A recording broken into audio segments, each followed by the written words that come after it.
Rex, he's the extrovert. He just came right to my face and just said, "Hey Nathan, your hair is so curly, it looks like a manga character." And have you ever read this manga? And I'm like, who is this guy? Turns out no one is questioning and trying to adjust the socks knitting machine just because the machine has been set at a 120-degree angle forever. What we do is we find smart ways to link the data in Shopify backend to the front end. How do we present them? How do we design the rules to show certain type of data on the front end? Welcome to Add to Cart, Australia's leading e-commerce podcast that express delivers all you need to know in the fast-moving world of online retail. Here's your host, Bushy.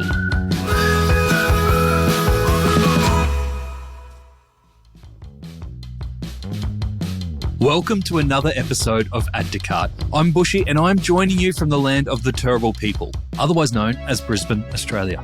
On Add to Cart, we welcome everyone to share and listen to e-commerce stories. The more diverse, the better. I want to especially welcome the traditional owners and the original storytellers of the land that we are on, our Indigenous and Torres Strait Islander listeners, to join us in our e-commerce conversations and our community. One of the best things about hosting Add to Cart is the education that I receive in the process. I've learned about work-life balance from Anthony Zaccaria at Linktree, values from Julie Mathers at Flora Fauna, and timing from Gabby Liebovich of Catch. I've even got a recipe for homemade bread from Adam Lindsay at Co. What a crew to learn from. Today's episode has more than its fair share of revelations from me to build on top of those. I learned today everything from textile weaving machinery settings, I've never been down that path before, to what it's like to work for one of Hollywood's most famous martial arts stuntmen. You will definitely know who I'm talking about. More on that later. My guests today are Nathan Yun and Rex Zhang, old friends and co-founders of Paire. Paire. Don't forget the E. It's a sock brand that's all about comfort and sustainability. The boys set about reinventing sock functionality to address frustrating experiences with smelly, sweaty, slippery foot underwear. Stay with me here. And the results have bagged them 5-star reviews, angel investment, and revenue that's doubling year on year. Their range has now expanded to include t-shirts, towels, and loungewear. In this chat, Nathan and Rex give us a fascinating window into the world of fabric technology, advice on how a Shopify site can be anything but standard, and some sobering insights from their lived experience as Asian Australian founders. And quickly, before we get into today's episode, if you are a tech provider, a service provider, or an agency in e-commerce and you want to jump on and sponsor Add to Cart in 2024, we now have our sponsorship packages open. We are limiting the 2024 sponsorship opportunities to 2 gold partners and 5 silver partners. If you want to know what those sponsorship packages look like, reach out to me directly, nathan@addtocart.com.au. So, let's get into it. Thanks to our partners, Shopify Plus and Signet, here's our conversation with Nathan Yun and Rex Zhang, co-founders of Paire. Nathan, Rex, welcome to Add to Cart. Hi, Nathan. Thanks for having us. Hey, Nathan. Thank you for joining. Guys, we have you in 2 different locations at the moment. Where are you joining us from? I'm joining from home. In Melbourne? Yeah, we're in Melbourne. Yes, me too. Actually, the office where we started Paire, actually. So we started from this semi-home office. Yeah. So Rex, are you more of the office one and Nathan, you're the work from home one? Exactly. You got that right. Yeah. I don't know how you get it, but yeah. Now, guys, we briefly met, it would have been about 18 months ago now, I think. Maybe not even that long, maybe 12 months ago. And I remember you telling me about the Paire mission, which was really, really incredible. And the way you framed it was something along the lines of, you want to solve the problem of smelly, holy, hot, slippery socks. And I was like, geez, that's a big problem. It's been around a while. I mean, we've been wearing socks for a long time now as human beings. What made you think that you could solve the smelly, holy, hot, slippery sock problem? I'll start with this one. So it was the start of the pandemic, 2020. I was walking around the block doing the 1 hour walk that you only get. The time out allowed outside of the house. Yeah. And I always wanted to start a business. And, me and Rex has been long-term business partners. So I've been thinking about business ideas for as long as I could remember. And during those walks, my sock just kept slipping off because I was wearing ankle socks or no-show socks. And I personally hike and surf and do a lot of running and stuff. I'm a really active person. So at the end of the day, my socks would always smell or overheat when I run a marathon.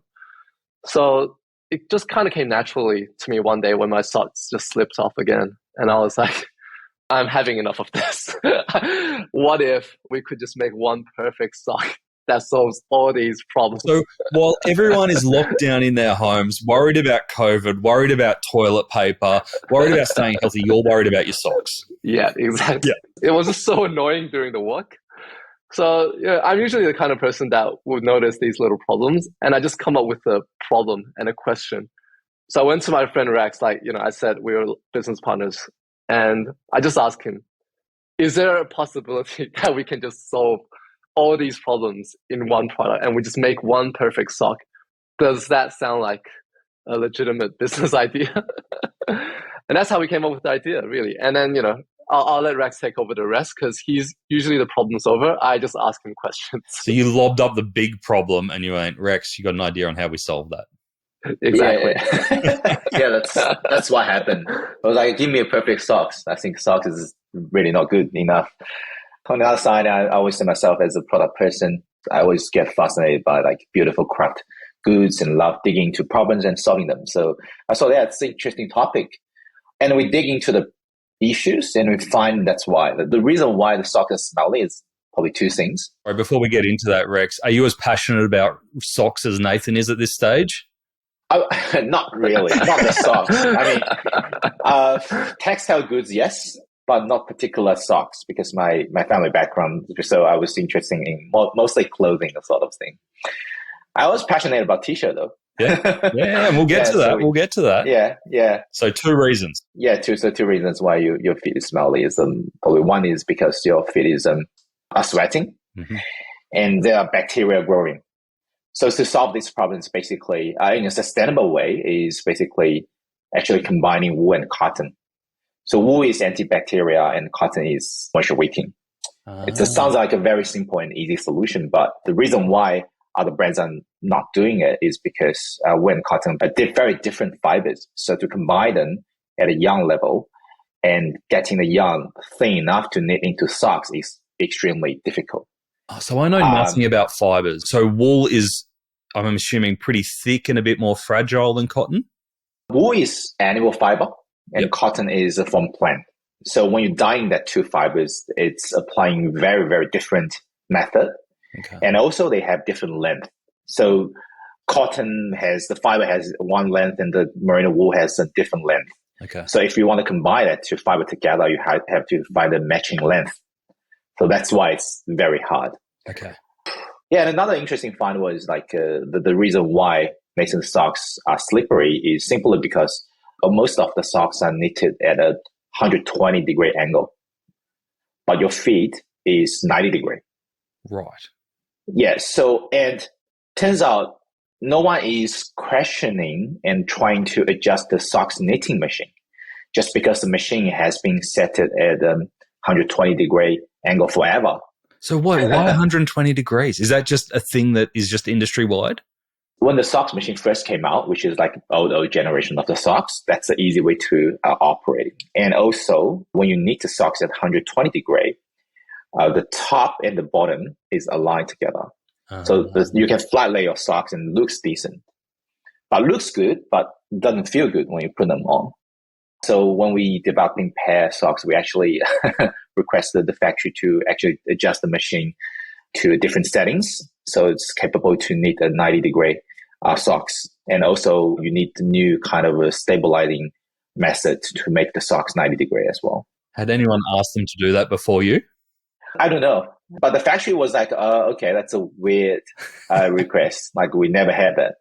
But luckily, they're good enough to helping us to develop the right product. Yep. So then, when the first batch of Paire socks came out, I love them. Everyone just loving them. Okay. So it's a combination of the cotton and wool together, as well as the way that they are knitted together using that 90-degree angle rather than 120-degree. Any other design features that you've incorporated to solve that? A lot. For example, seamless toe. Mm-hmm. So, there's an annoying seam on the top of the toe, right? Yeah. Again, it is because the most socks machine are designed to knit the socks at a whole. So it came out at one. It's a very most efficient way, cost-efficient way. But if you want to remove the seam, you actually have to get the socks into two parts and kind of have someone hand sewing two parts together. Wow. Yeah, so that's costs more time and it's a bit more expensive way to do it. But it does adding a little bit extra comfort to your feet. And also the height of the cushion, like how high the cushion goes, you can also adjust that to like a perfect length. Okay. So your feet have got enough cushioning, but not too annoying as well. Wow. Who knew there was so much to socks? Yeah, I didn't know. So thanks for Nathan to bring that up the question. And tell me about the first lot of socks that came through from the factory with those initial requests to where you are today. Has the design changed much since then? I think we updated. I see our socks like, kind of Apple products. So we don't tell the customer. We upgrading the socks time by time.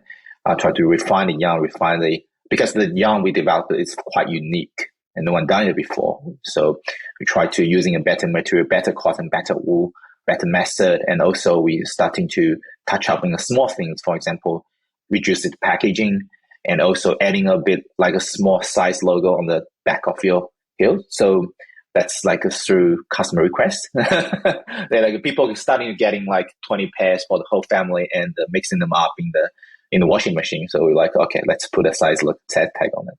So Yeah. I love it. And you mentioned before that you were longtime business partners. What's your history together before Paire? So we were actually friends since uni. We've been on the same debating team. Cool. That's how we met. First time we met, Rex, he's the extrovert. He just came right to my face and just said, "Hey, Nathan, your hair is so curly. It looks like a manga character."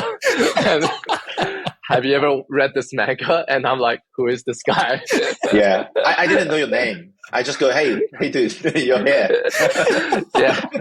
That was our first ever interaction. Yeah. But yeah, we became friends ever since. And your hair's still curly. Yeah, it's a natural curl. But yeah, I mean, we've been business partners since we graduated as well. We started different businesses before, and we also went on with our own career. We had different jobs on the way, and eventually, because we have really different skill set and we have almost very opposite personalities, that we felt that we could just work together really, really well. And that's how we decided to just keep doing businesses together. Yeah, great. And Rex, I can see that you're passionate about the operation and the product side of the business. Nathan, what do you take care of?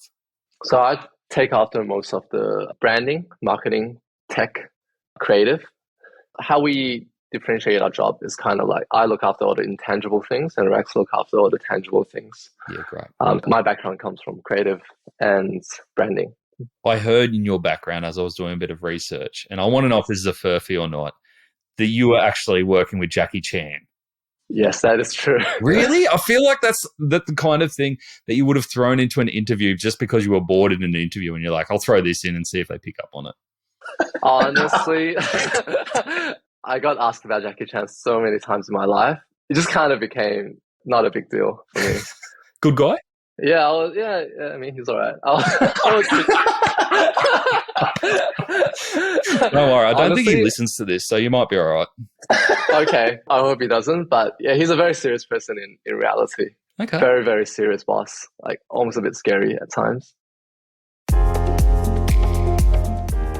While the big supermarket chains dragged their feet to get rid of plastic bags and packaging, online grocery startup Good Groceries is leading the way by eliminating 100% of plastic packaging from all their fulfillment processes. But it doesn't stop there. They are one of the few retailers to achieve Climate Active certification as a carbon neutral operation. Each order is sent in Signet's shipping cartons craft paper, and water-activated tape. No dodgy, long-life plastic bags here. If you're serious about sustainability, visit signet.net.au to browse the range and contact the team to find out how their packaging solutions can help your e-commerce business.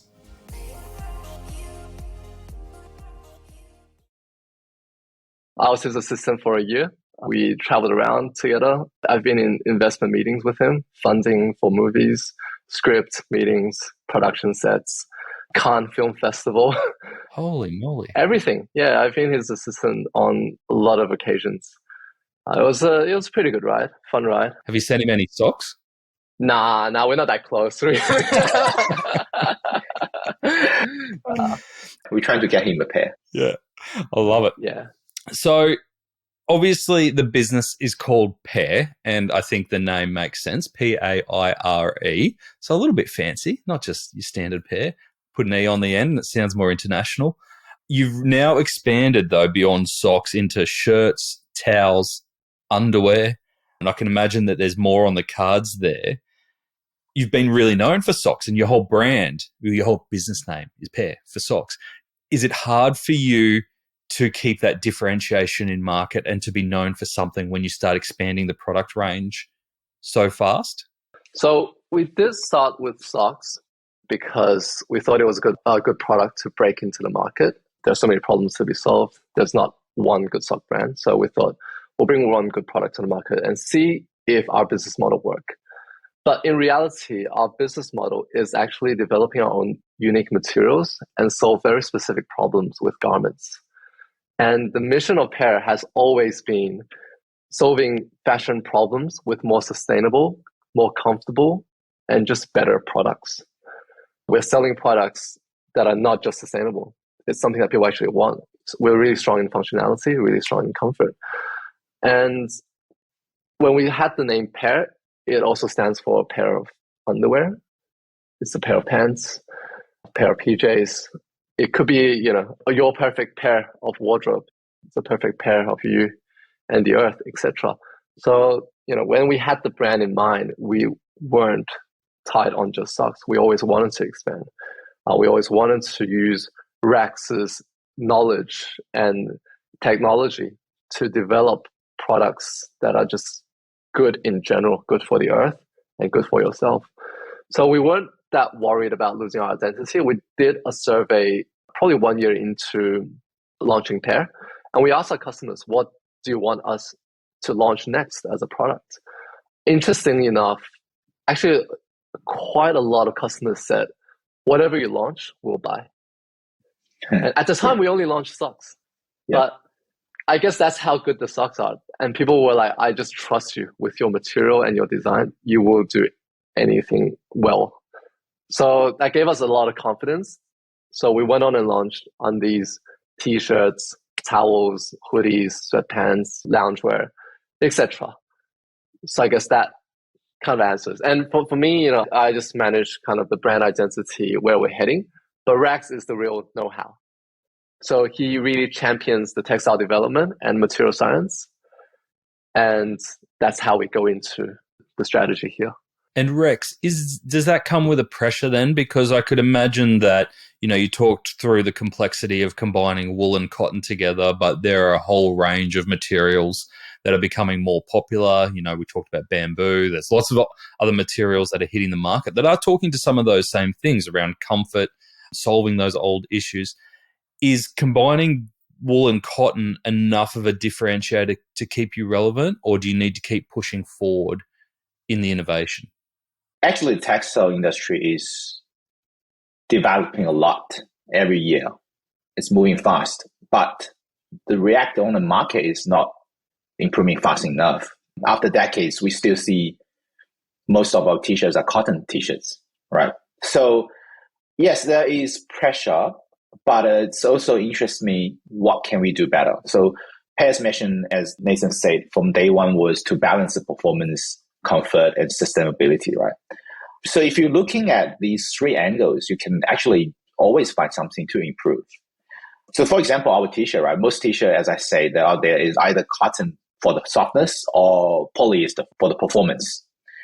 And cotton t-shirt has been here for decades. And I'm sure we have a better choice somewhere. So when we developed the new fabric, we developed for our own t-shirt range, which is Breeze Blend. We actually use the merino wool and eucalyptus tree fiber to achieve an even softer, more functional outcome. And at the same time, it's sustainable. So yeah, it is not easy to make, but after we develop the fabric, it actually turns out really, really good. And everyone just loving our t-shirt. Another example can be our underwear. So we find out that premium underwear does contain silk for the gusset. But what we use is called regenerative silk fiber, which is regenerated from silk cocoon. So when you take away the silk, the cocoon is wasted. And it actually have very similar functionality as silk. Mm-hmm. Smooth, breathable, and antibacterial. So what we do is, okay, let's improve the part, take the cocoon back, make that into a new fiber, new fabric, and make into our gusset. So, I think it's a better way for sustainability. Luckily, we have a very strong consulting group to supporting us. They are experts in different areas in textile industry, and also engineers in probably top factories, frontline engineers. So they have the knowledge how to turn different fiber, how to make different fiber work together, and what should be the best outcome for certain product.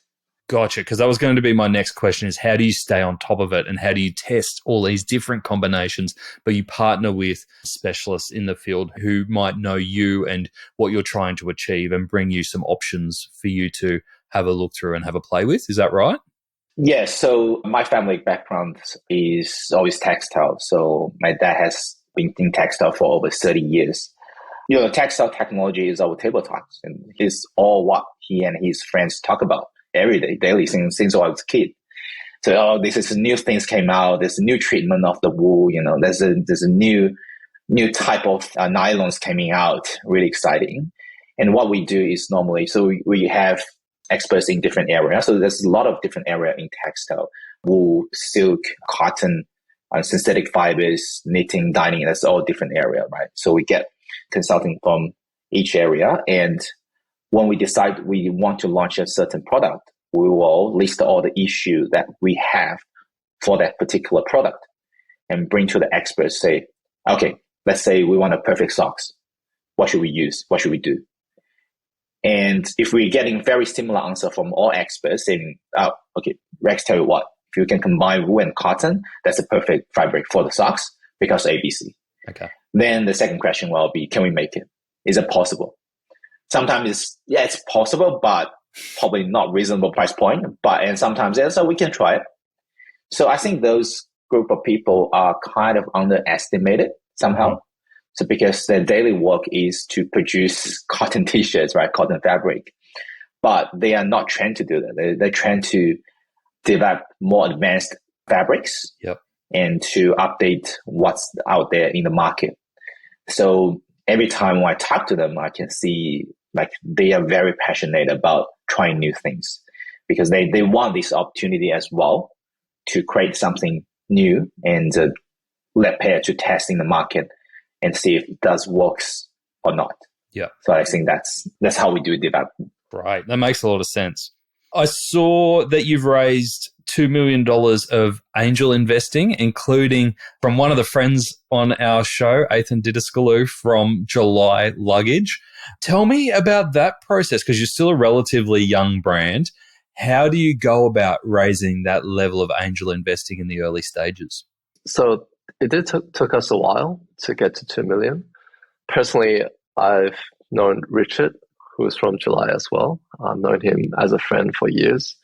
So we always had our catch-ups and stuff over the last couple of years. And when I had this idea, I also spoke to Richard and he was really interested. So, he spoke to Ethan and we had a few rounds of discussions. And, me and Rex, we really pitched the idea. We pitched the mission. We told them that there's this opportunity that we can just make garments and fashion better. It's not just another sustainable brand. It's also more functional and more comfortable. And we have all this knowledge of all the specialists in the textile world. They're quite intrigued. So they also introduced us to some of the other independent investors. Right. So, we started step by step. It wasn't like all at once, but we took our time. We spoke to different people. There was actually one very interesting story. One of the investors we had actually came in after we launched the brand and we launched our product. Rex can give you more context because we were doing our delivery rounds. In the first year, me and Rex would actually go out and deliver stuff. But that was Rex's delivery. Rex, would you like to tell the story? Yes. I think that's Christmas delivery. Remember? And so we delivered to a parcel. And this gentleman opens the door. I was like, hey, I'm Rex from Paire. Like, Merry Christmas. It's a pair of socks. He were very well dressed, a good looking guy, and took the parcel. I said, you don't look like a delivery person. So I was like, oh yeah, I'm actually the co-founder. Then we started a conversation. We had like a 15-minute chat about the product, what is Paire, why we do this sort of thing. And after a couple of days, we got a call from him saying, oh, Rex, that's the best socks ever. Do you need investment? Wow. So yeah. And did you have any idea who that person was before you delivered? No idea. No, I think no idea. I don't think we had any idea. But yeah, it was he just now a become customer. our. But apparently he really loved our product. He was wearing them every day. He loved it. He loved the concept of the brand as well. Yeah. So yeah. And what's the idea of angel investing for you guys, and how do you differ it to, say, a Series A round? Why did you go down the angel investing path rather than a more structured approach? I think we wanted to prove the concept first. We wanted to prove that there is a product market first. To be very honest, we probably weren't confident enough at the very start of this business. It's just socks, right? Who knew? Who knew people would buy $24 socks and go crazy about them, right? Yeah. So we started off small, and we took a really step-by-step approach, as I said, and we just needed money to kind of get the project started, to do some initial rounds of marketing, and we do a lot of testing as well. Once we're ready, I guess, when we're ready to scale even faster, we will definitely look into a Series A round. Gotcha. So $24 for a pair of socks. They're not cheap socks, but you've told us the science and the differentiators behind them in the lead up to this. What's the strategy then for new customer acquisition? What are the kind of messages that you lead with to have people justify spending $24 on a pair of socks from a brand they've never worn before? Over the last 3 years, we've tested, I think, every possible angle about a pair of socks. The ones we love starting with the most, first is obviously the smelly socks. Mm-hmm. We were covered by a current affair last year, and we had a master of wine to smell our socks. So we had one group of runners. They will put one foot wearing a pair of socks and the other foot wearing their regular whatever running socks they wear. And at the end of a 5K run, the master of wine will come in and smell every single sock and rank the smelliness. Rank is the right word. Ranking them. And apparently, pair of socks were 80% less smellier than any other regular sock. How nervous were you when he was going around sniffing the socks? We were so nervous. We were like, yes. What if? Yeah. We were like, what if? What if? We were like, what if someone had a really, really smelly feet and it just ruins everything, right? But in the end, the result was good and that went viral for us. So smelly has always been one big angle. On the internet, on the Meta ads side, I think anti-slip has always been a good angle for us because our socks were designed at a 90-degree angle. Yep. So they don't slip like any other ankle socks. I think the softness of it as well, we have a cloud cushion. So a lot of people who have feet pain, a lot of athletes, they got this condition called plantar fasciitis. Our socks actually help with that condition a lot. And we had a lot of positive reviews saying that it helped with the pain, helped with the plantar fasciitis. So, we have very different angles that we can approach because our socks actually solve so many different problems in one tiny product. And that's our go-to-market strategy. And is that your biggest issue, is converting customers for the first time? Because I could imagine that once customers have the product, see the value, see the longevity and the solution, then it becomes fairly easy. As you said before, people saying, got your socks, what else can you make? We'll support you. Yeah, definitely. I think the first acquisition has always been the hardest for Paire, probably because of the price point. Yep. Have you had those conversations about dropping the price point to get new customers? We definitely had, but a lot of reasons behind why we didn't do it. The biggest reason being the materials are just so expensive. Mm-hmm. I think our margin is already like way, way lower than any other sock brand out there. If you look at Kathmandu, Icebreaker, or any other like hiking brands who also sell merino wool socks, and then wool composition is around 60, 50% as well, same as us. They will sell their socks at $40, $50, even $60. And we're only selling at 24. So if you compare apples to apples, we are extremely cheap. Yeah. But it has been a bit hard to educate customers that why can't you wear this every day and you spend $24? Because customers have bonds in mind. But in reality, the material is probably worth $60. And is wool hard to scale? So as you get more and more customers and more orders, is it easy to get your hands on more wool? You mean getting the wool? Yeah, getting the wool. Nah, we got enough sheep. This is just me being a dumb material guy. It depends on we're making socks. So one nice sheep can produce, I think, a lot of socks for us already. So wool's just expensive because it's fiddlier to make with? No, let's say, putting it that way, I think wool and wool can be very, very, very different.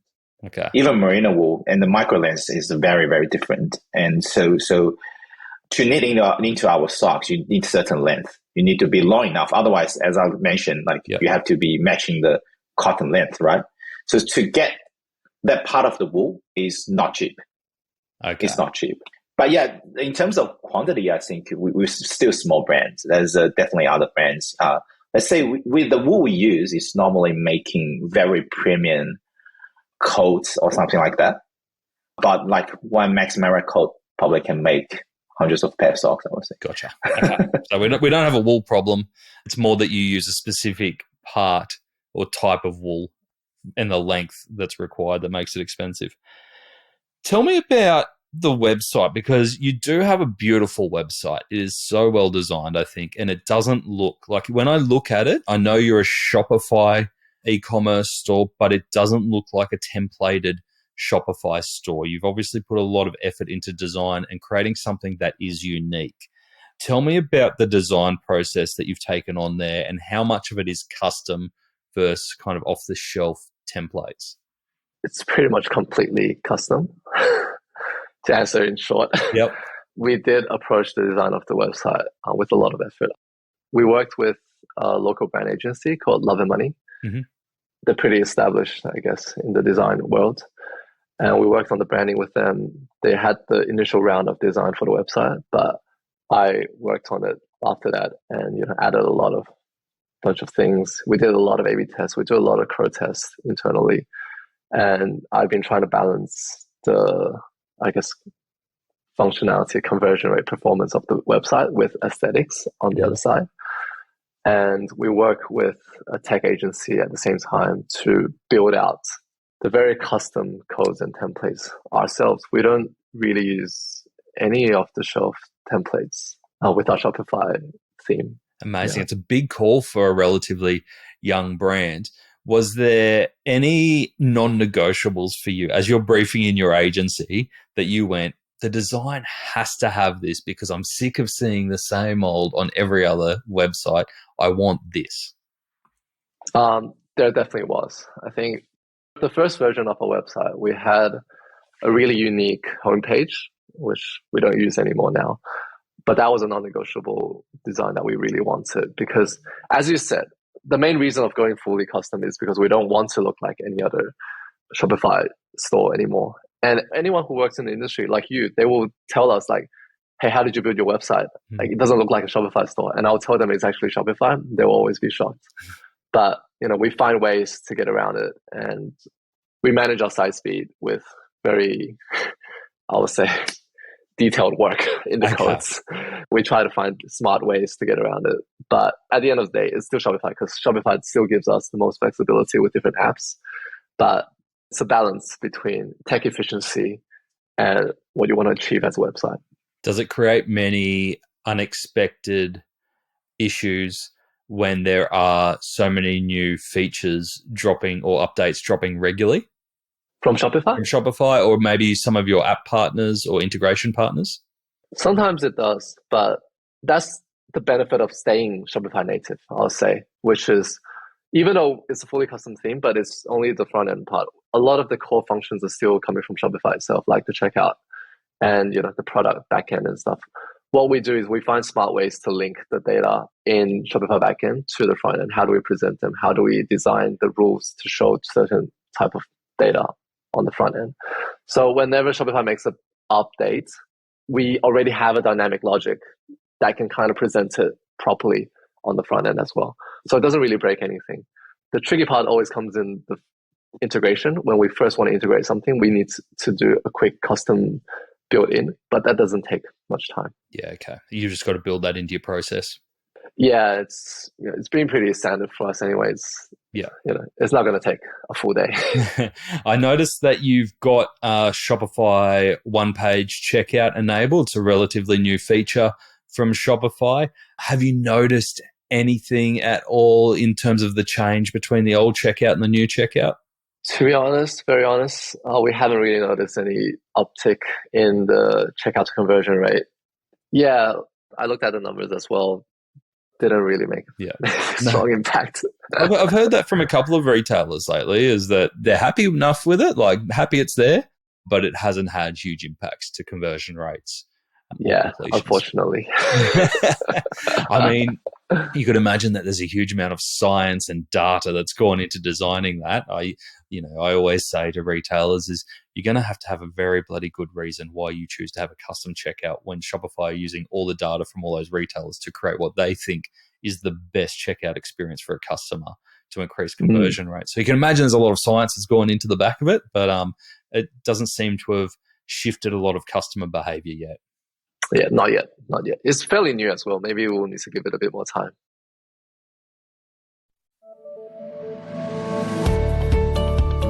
It's the calm before the storm. And unlike George Clooney in The Perfect Storm, spoiler alert, Shopify wants retailers to come out not just alive, but thriving, because it's a big deal, especially here in Australia. Last year, Australian merchants ranked third globally in Black Friday, Cyber Monday sales volume. What an opportunity. So if you want to maximize your share of the peak sales this year, use this time before the storm to download and read Shopify's peak season playbook. They've got 10 experts, including me, to share their tips on how to maximize sales at this time. So put on your life jacket and get your hands on Shopify's free peak season playbook. Download it at shopify.com/plus/guides/peak sales season 2023, or just follow the links in the episode show notes from the device you are on. Land ahoy.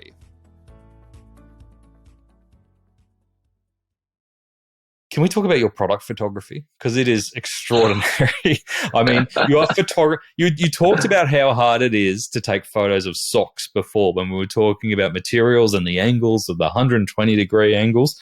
You've got some pretty random images in there. We're talking like socks with apples on tops with knives through the apples, socks in wine glasses, books open with fruit in them. What is going on with your product photography? Inspired by Jackie Chan. What was that? Inspired by Jackie Chan. That was a joke. Nah. Don't come for royalties, Jackie. As you know, like sock is such a basic and boring product. I have to say, it's been so hard finding creative ways and different ways to present them. And as you know, we don't want to be perceived as just another sock brand using a Shopify theme. We had to look different. We had to look unique. And as you know, I come from a creative background myself, coming from the film industry and branding. I really enjoy working with different creatives and creators myself. So I love working with people I already admire, like super talented people in Melbourne, in Collingwood, Fitzroy. We know a lot of friends. And I always love to work with them and just give them complete freedom. So I will go to one of the creators in Melbourne and I say, I'll give you complete freedom. Just do whatever you want. Do whatever you think is cool, fancy, do your own style. and we'll put it on our website. I guess that's why some of the images will be a bit random. Yep. But obviously we do give a general brand guideline. We don't want anything too crazy. But overall, we love giving creators complete freedom and just do their thing, because working with local people is the best. Right? You get to talk face to face, and everything comes from Melbourne. It's just so much fun doing all these projects. And is it mainly through your own creative network rather than using creator marketplaces or influencers to bring on board? We do a mix of different things. So we definitely do use creator marketplaces, and we also work with influencers, and we work with established photographers and stylists through our network, or just people we see. Some of the people I work with, I just always admire their work because we're both in Melbourne, and I've been following their work for years. And I would just send them a DM and say, hey, we have this brand. Would you like to work on it? Yeah, great. Now, you mentioned before around that you do have a loyal customer base, and that once people get to experience the product for the first time, it becomes a bit easier to get them to repeat order the second, third, fourth time. I noticed there that you've got a loyalty program, which is a points-based loyalty program, which isn't just based on purchases, but also behaviors. So such as you could earn points by sharing on Facebook, leaving a review, following you on Instagram, referring a friend. Have you done any analysis on how people earn points in that loyalty program, and what kind of behaviors are really easy to help encourage or incentivize using that system? Yeah, totally. The highest engaged action, I think, was follow Instagram. Okay. A lot of people who recently signed up to the loyalty program will just follow Instagram right away and gain a few more points. I mean, second one is follow Facebook. So Okay. I guess these are really simple actions that doesn't really break anything for them. Yeah. And then do you find people are redeeming a lot of those points? Is the point-based system working for you? Yeah, it definitely is. So we've put the loyalty program into our email flow, a post-purchase email flow. So we encourage them to go and sign up for the loyalty program. And it does consistently bring us a stream of revenue through the loyalty program. Yeah. It's been pretty helpful, I would say. Yeah, great. Now, a bit of a personal question, if you don't mind, and tell me to fod off if you don't want to answer it. But I was this week speaking to a couple of young Asian founders here in Brisbane who run a very successful e-commerce and wholesale operation in a very blokey industry. And we got talking about how they felt that within that industry, they didn't get taken very seriously or treated like other, let's say, traditional white males in that industry.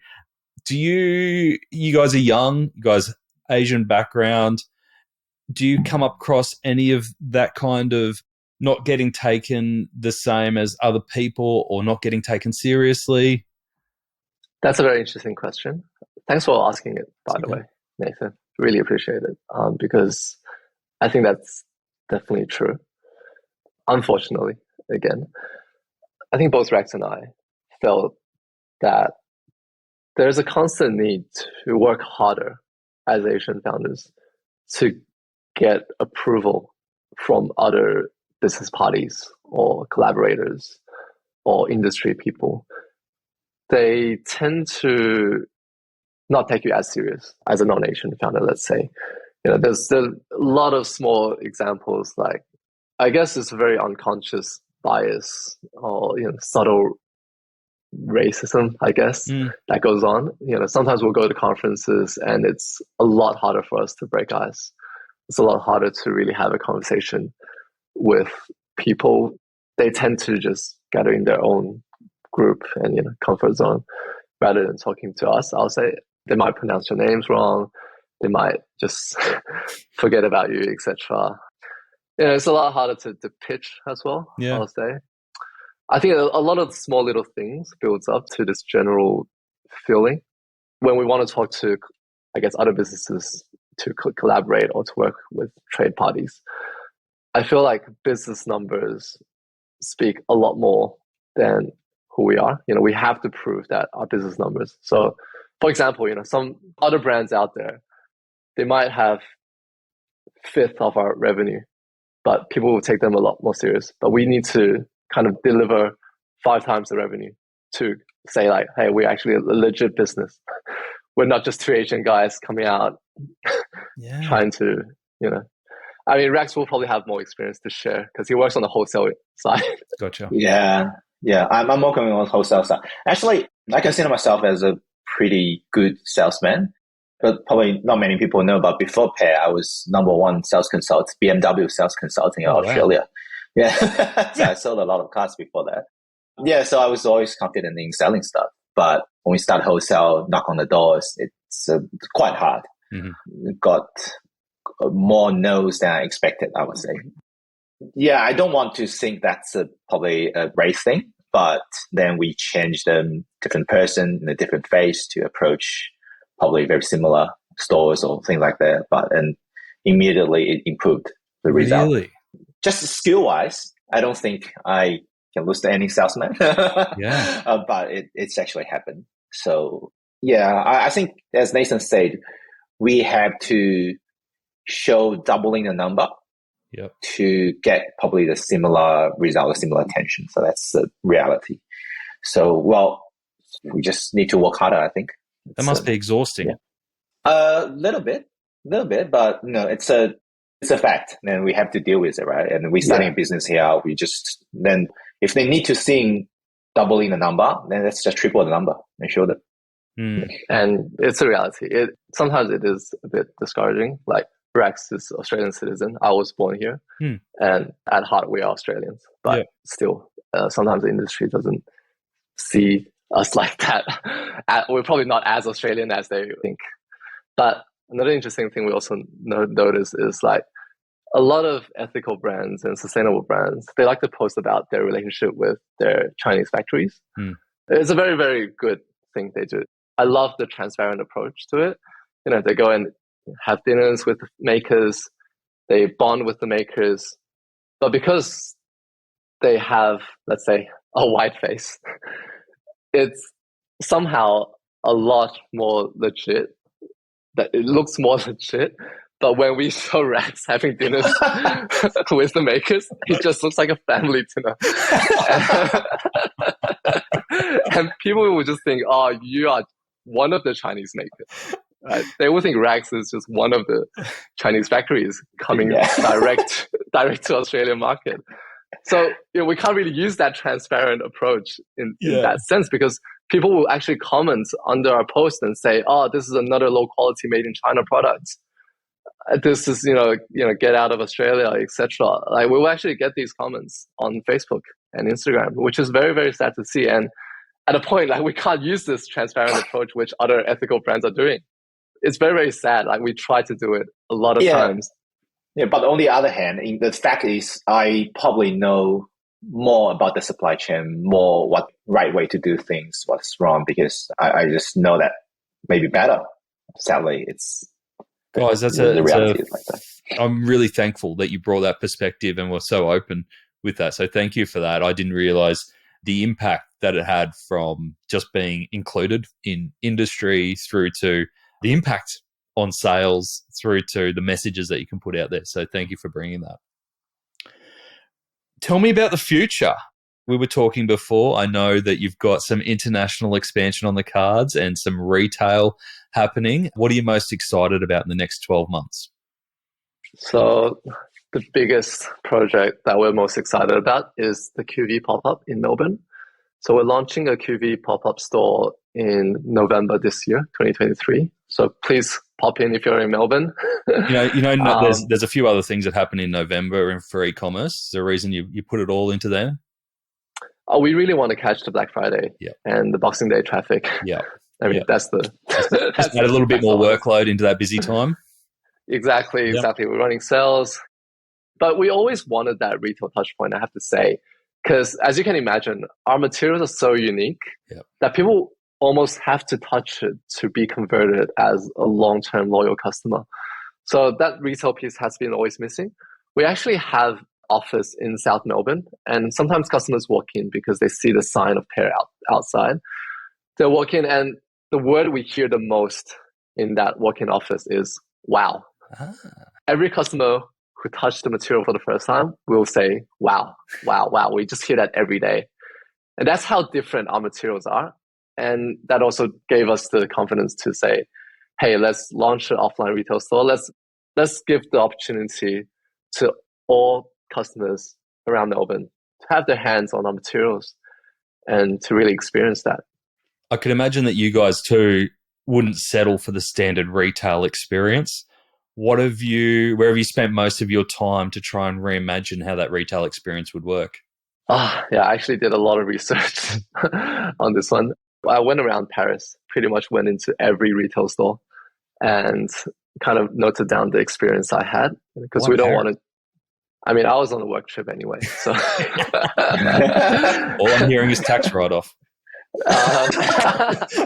And I feel like Australian retail industry is so far behind. Our stores, it's very conversion driven. It's not really experience driven. So we kind of wanted to change that. The Paire store will have a very different tactile experience. Everything you touch, everything you feel, you would actually be really drawn into the space. What we really want to create is a social space that you would actually want to hang out in. You can meet your friends here. You can stay around, touch a few materials, touch the fabrics, feel good about it. And, it's just a good space to hang out in rather than trying to sell products to you in your face. It's going to be a pretty chilled environment, just like Paire, very comfortable. I was going to say, have you had some good conversations and got some good tips from your friends Richard and Nathan over at July after they've rolled out their stores? Yeah, definitely. They introduced us to their builders as well. So we're pretty confident that we'll have the same level of quality as their store. And, our store is not far off from them anyway. It's in QV. It's between July, Aesop, and Off-White. So, what a dangerous precinct to spend some money. Yeah. Yeah. What's the other advice they give us is open more just. Yeah, okay. It's funny. Who was I commenting on the other day? I think LSKD just posted their 8th store, and it feels like they're only opening their first one a few months ago. Oz Hair and Beauty now up to 4 or 5, and I know that's been relatively new for them. So it can happen very fast, right? Yeah. Everything at Paire, we always start with the test. We have a very growth hacking mindset. That's why we start with the pop-up. In the next 4 months, if it works, if we show the ROI, then we'll definitely keep rolling out new stores. We'll do permanent stores, etc. Great. And US and the UK, plans to expand there? Yeah, we're definitely planning to expand US, UK over the next 12 months. But we'll probably go online first, starting with Meta ads. And we'll manage the dispatch from Melbourne first, DHL Express, just to test it out first. Yep, everything starts from a test. Yeah, great. Guys, thank you for sharing everything that you've shared today. We've covered a lot of ground. I learned a lot about materials. Thanks, Rex. Your experiences, plans for the future. If people want to learn more or get their hands on one of these $24 pairs of socks, which with all the benefits, what's the best way for them to go about it? Please check out our website, paire.com.au. It's Paire, or follow us on Instagram at Paire, Paire as well. Or, find us at QV in the next 4 months in Melbourne. Man, how good. Drop by. I'll be dropping by. Rex, Nathan, thank you for joining us on Add to Cart. Thanks, Nathan. Thanks for having us.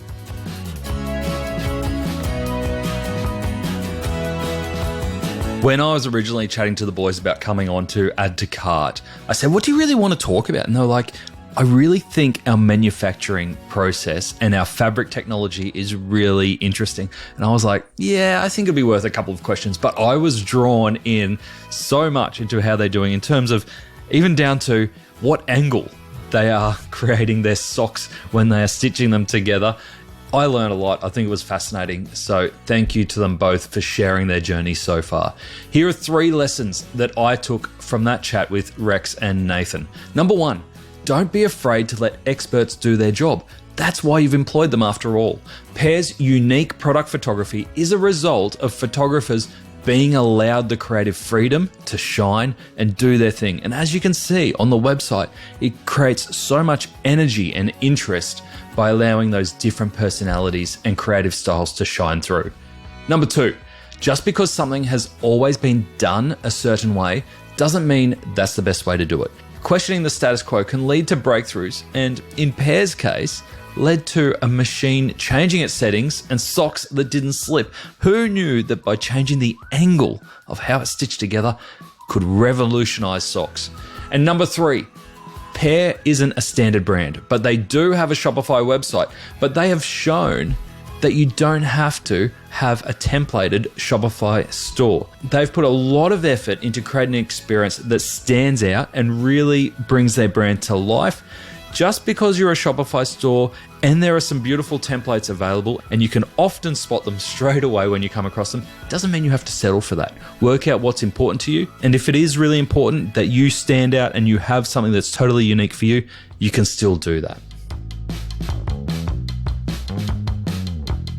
Thanks for joining us today on Add to Cart. To listen to all our e-commerce conversations, now in the hundreds, you can head on over to addtocart.com.au. There, you can also join up to our free private Slack community to share e-commerce ideas, tips, and questions with other listeners. You can also subscribe to the Add to Cart weekly newsletter and browse some of the video highlights from our chats. There is a lot there. That's addtocart.com.au. And if I can ask you one thing before you go, if you enjoyed today's episode, make sure you share it with a friend or a colleague who could benefit, or leave us a review.